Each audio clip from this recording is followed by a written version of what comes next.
มาพบกันในมื้อนี้อาจารย์สิมานำเสนอเกี่ยวกับการคิดไล่สัญลักษณ์นิวเคลียร์หรือว่าการเขียนสัญลักษณ์นิวเคลียร์ของอิโซโทปนะ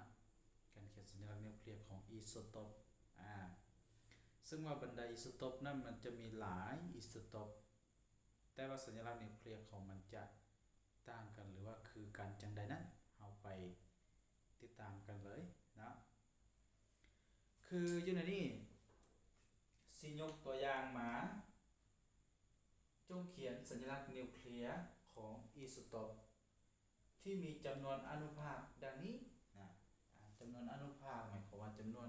อิเล็กตรอนจำนวนโปรตอนจำนวนเนโตรนอีกอย่างจังสั้นนะข้อกอนี้มี15โปรตอนและ16เนโตรนนะข้อขอ35โปรตอนและ45เนโตรนข้อคอ13อิเล็กตรอนและ14เนโตรนนะเฮาสิมีสัญลักษณ์นิวเคลียร์ของแต่ละข้อจังไดกันเฮาไปเบิ่งเลยนะก่อนอื่นแม่นเฮาต้องรู้ว่าสัญลักษณ์นิวเคลียร์แม่นจะเขียนอยู่ไหนรูปภาพของตัวนี้นะรูปภาพของตัวนี้แล้วอีกประการหนึ่งคือโปรตอนจะเท่ากับเลขอะตอมเท่ากับเนโตรนตัวนี้เราควรเท่ากับอิเล็กตรอนเนาะเท่ากับอิเล็กตรอนตัวนี้เราจะจือเอาไว้แล้วอีกตัวหนึ่งคือมวลสารอะตอมนี้จะเท่ากับ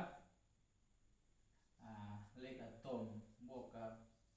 เนโตรนนะเราจือสุดสองตัวนี้คือสิ่งที่ขาดบ่ได้เลยนะแล้วเราจะไปเขียนข้อกอสัญลักษณ์ของข้อกอก็คือแบบนี้แล้วโปรตอนของมันจะมีอยู่15แสดงว่าเราจะเขียน15ชนิดนะและบัดนี้มวลสารอะตอมของมันจะเป็นเท่าไหร่กรณีพูดแต่เนโตรนเท่านั้นยังบ่ทันรู้มวลสารอะตอมเขาต้องได้ไปสอบมวลสารอะตอมของตัวนี้ก่อนคือ A นี้จะเท่ากับอิเล็กตรอนบวกให้เนโตรนนะอิเล็กตรอนของเราจะแม่นเท่าไหร่15อิเล็กตรอนกับโปรตอนเลขอะตอมเท่ากันแม่นบ่แสดงว่าจะเป็น15บวกให้เนโตรนของเราแม่น16จะเป็น16เท่าไป31มวลสารอะตอมจะเป็น31ขั้นสั้นตัวนี้จะเป็น31อันนี้คือสัญลักษณ์นิวเคลียร์ของข้อกอนะจะมีการคิดไล่แบบนี้และสัญลักษณ์นิวเคลียร์ของข้อขอมี35โปรตอนและ45เนโตรนถ้าก็ไล่คือกันคือสัญลักษณ์ของมันจะเป็นแบบนี้โปรตอนกับอิเล็กตรอนเลขอะตอมเท่ากันนะขั้นสั้น35จะอยู่รวม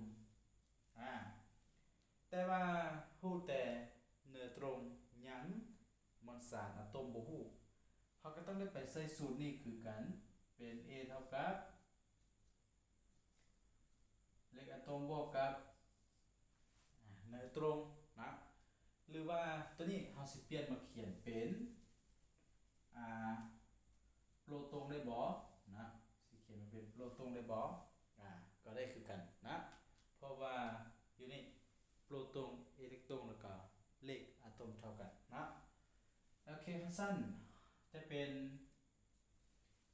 โปรตอนของเรา35บวกกับเนโตรนของเราแม่น45สุดท้ายจะเป็น70 80นะ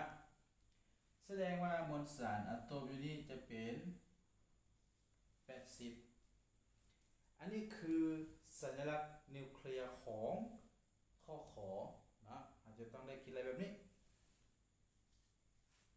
ต่อไปก็คือสัญลักษณ์นิวเคลียร์ของข้อคอเราจะรู้อิเล็กตรอนและก็จำนวนเนอร์ตรอนนะคือสัญลักษณ์ฮาบูฮูเขาก็เขียนเป็นเอกไว้เก้าเลยแล้ว13อิเล็กตรอน13อิเล็กตรอนมาเบิ่งประการตัวนี้อิเล็กตรอนโปรตอนหรือก็เรกาตอนอันเดียวกันนะแสดงว่าตัวรูปนี้จะเป็น